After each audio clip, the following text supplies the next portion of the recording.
Hello, folks. This is Joe Louis Burrows II, and I'm here doing a video that's for a project for my marketing specialization, mobile marketing, um, a requirement for getting my master's degree, my MBA at National University. And so I want to just give a shout out to Latasha James for the challenge of putting out a video. And so I was sitting here trying to determine what kind of video that I would do. And because it's Father's Day here in the US in the next couple of days, I decided to dedicate this video to my father. And I lost my father in 2012. And I just want to tell you a little bit about him. Again, my name is Joseph Louis Burrows II. Of course, my dad's name is Joseph Louis Burrows Sr. Now, what's unique about him is the name Joseph Louis. For those of you all that understand the mid 30s and 40s, there was someone special during that period of time in the boxing world.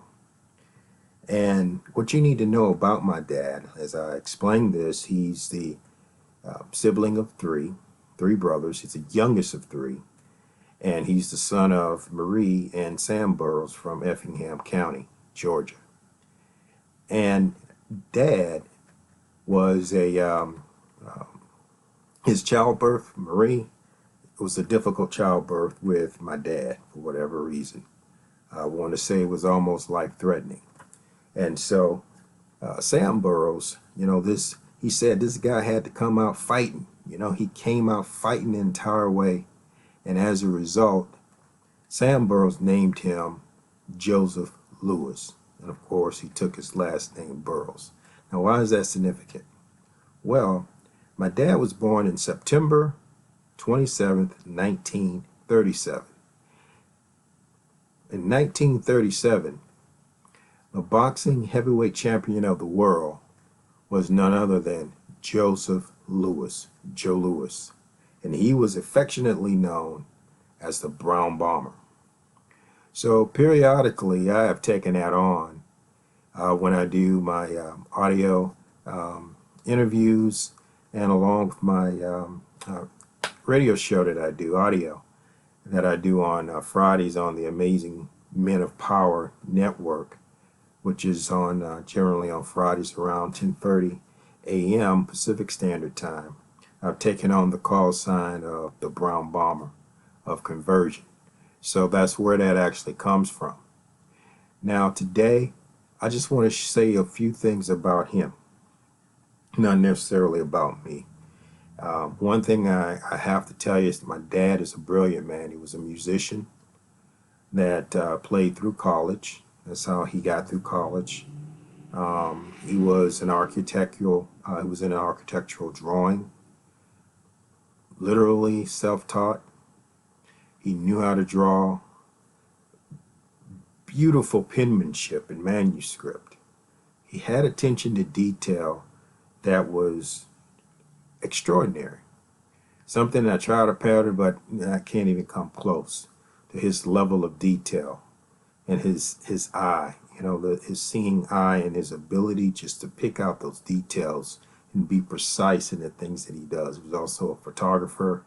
I think he taught band for a while, but he taught in the public school system for many, many, many years and had students who are architects today, renowned architects today, who are doctors, lawyers, military officers, you name it. He has the gambit. And in fact, a few of the mayors he probably taught in Savannah, Georgia, Effingham County. It's next to Chatham County, which is in Savannah, and a few of the mayors, I believe, were his students. Amazing man. And if you ever want to dictate figure out the life of someone, go to their funeral. And it was almost standing room only in this Methodist church that we attended for years and years. A large church, a lot of people. And there were 3 previous mayors that attended that funeral when he passed. Lost him in 2012 with this battle with complications from stomach cancer that he contracted in 1998. Now, he was able to live for 14 years, lived a tremendous life, and with my mother, who was a nurse for many, many years, had nursed him to be able to have that long life. He wasn't supposed to live that long, but he did. He overcame the odds tremendously and lived a fruitful life and got a chance to see quite a few things before he left the face of this earth. But he is a man that I try to pattern myself to come close, but I always fall short. But I'm doing my best with him, and I just want to give him homage. I wish he was here, which I can talk to him, but he's not. But there's some other good news behind this as well that I like to share with you. And as part of this project, I'm going to go ahead and lower my window that I'm doing. We were asked to put together a blog and then a supporting social media platform.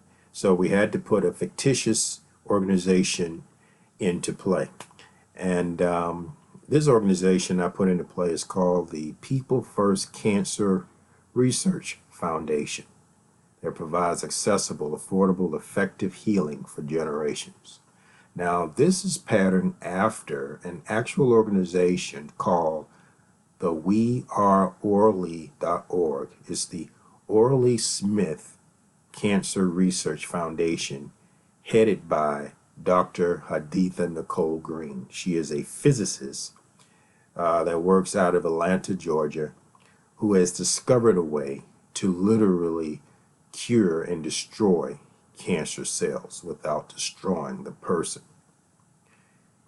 We're talking some tremendous technology, leading technology, and this is the way it works. I'm going to keep it simple. Most people have a smartphone or a cell phone. If I were to call your number, your phone will be the only one that would ring, would it not? Absolutely.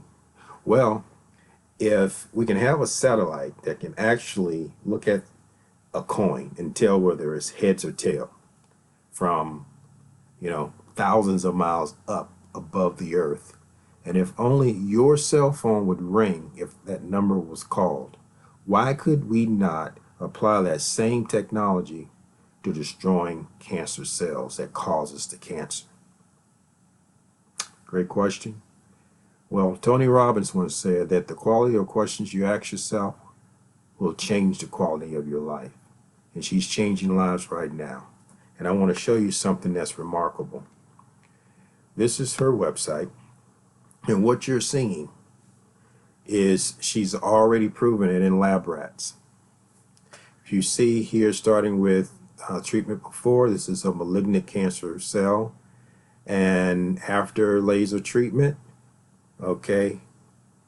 15 days, no actual tumor. Honey, I shrunk the tumor. Totally gone. Can you imagine now that we can treat that cancer can literally be treated here in the future in the next 3 to 5 years like we would with the common cold or getting rid of a flu or like a vaccine where you wouldn't even contract the disease but literally destroying the cancer cell? It's amazing to me because after all of these years, the only treatments that I've seen, there are many, the main ones, mainstream, are still radiation and chemotherapy that cooks the entire body just to get at a cell.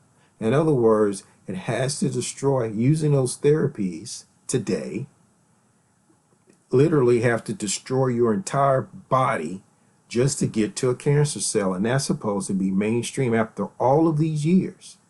And of course, it took about a lot of prevention and things of that nature. That's technology as well, because they're studying it and they're finding out more about it. And I'm not taking away from that. But when you get it, you have the chemotherapy and radiation is mainstream. That's what they're going to offer you.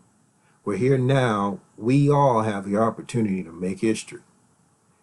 Make history. And what she's looking for, in order to start human trials, this is done with lab rats, it's not ready for mainstream. She's going to need about $50 million in order to make this happen and to start human trials. That's the kind of money it takes.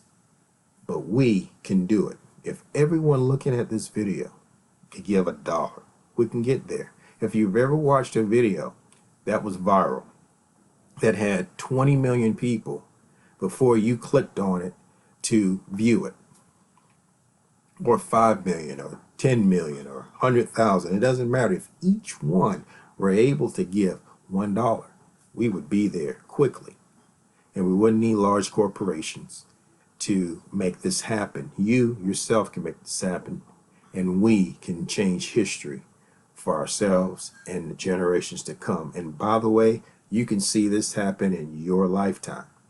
So right now there's a donate button, and I just want to give a shout out to the organization on behalf of my father, who I lost in 2012 to this dreaded disease, and to 5 other people in my life, to include my my wife's brother, my brother-in-law to cancer, leaving behind 3 kids, to include a church member, Ann Ware, who lost her battle to cancer, to include a young lady who was about 22 years old, the age of my daughter, who we didn't know was quietly dealing with this disease, and she lost her life this year.